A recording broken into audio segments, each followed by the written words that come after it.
আমের সিজনে কে কে আচারটা বানান নাই কমেন্ট বক্সে জানাবেন। এমন একটা আচার না বানালে খুব মিস করি, আমরা পুরো বছরটাই মিস করে ফেলি। হ্যালো এভরিওয়ান, আসসালামু আলাইকুম। সবাই কেমন আছেন? আশা করি আল্লাহর রহমতে সবাই ভালো আছেন, আমি ভালো আছি আলহামদুলিল্লাহ। তো দেখেন, এখানে আমি 1 কেজি পরিমাণ চিনি দিয়ে দিলাম হচ্ছে ভিনেগার, হোয়াইট ভিনেগার বা সাদা সিরকা যেটাই বলেন। এখানে আদা কুচি, লবঙ্গ, তেজপাতা, দারচিনি দিয়ে আমি ভালো করে মিশিয়ে নিচ্ছি। দেখেন একটু পানি ছাড়া শুরু করছে। এখন দিয়ে দেবো হচ্ছে লবণ। লবণটা আমি আমার পরিমাণ মতো দিছি, আপনারা আপনাদের পরিমাণ মতোই দিয়ে দিবেন। দিয়ে ভালো করে মিশিয়ে নিচ্ছি। এখন দিয়ে দিব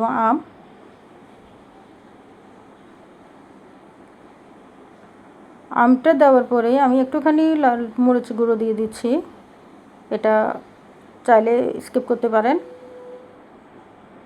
আমি কালারের জন্য দিয়ে দিলাম। এটা দিলে একটা কালারটা অনেকটা সুন্দর আসে, এজন্য আমি কালারের জন্য দিয়ে দিলাম। দিয়ে ভালো করে মিশিয়ে নিচ্ছি। দেখেন, তো দেখেন অনেকটা মানে আচার রেডি হওয়ার পথে। এখন দিয়ে দিলাম হচ্ছে চিলি ফ্লেক্স, তারপর দিয়ে দেব হচ্ছে পাঁচফোড়ন, একটুখানি পাঁচফোড়ন দিয়ে দিচ্ছি স্মেলের জন্য, ভালো একটা স্মেলের জন্য, সেন্টের জন্য। দিয়ে আমি ভালো করে মিশিয়ে নিচ্ছি।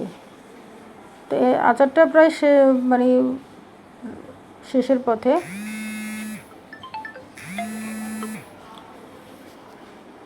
আচারটা রেডি হয়ে গেছে। দেখেন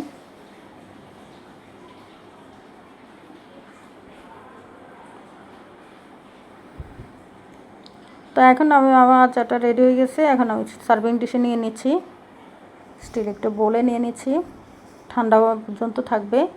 এরপরে আমি জারে নিয়ে নেব। তো সবাই আমার রেসিপিটা ফলো করে বাসায় বানিয়ে খাবেন, খেয়ে কমেন্ট বক্সে জানাবেন। ভালো থাকবেন, সুস্থ থাকবেন, আল্লাহ হাফেজ।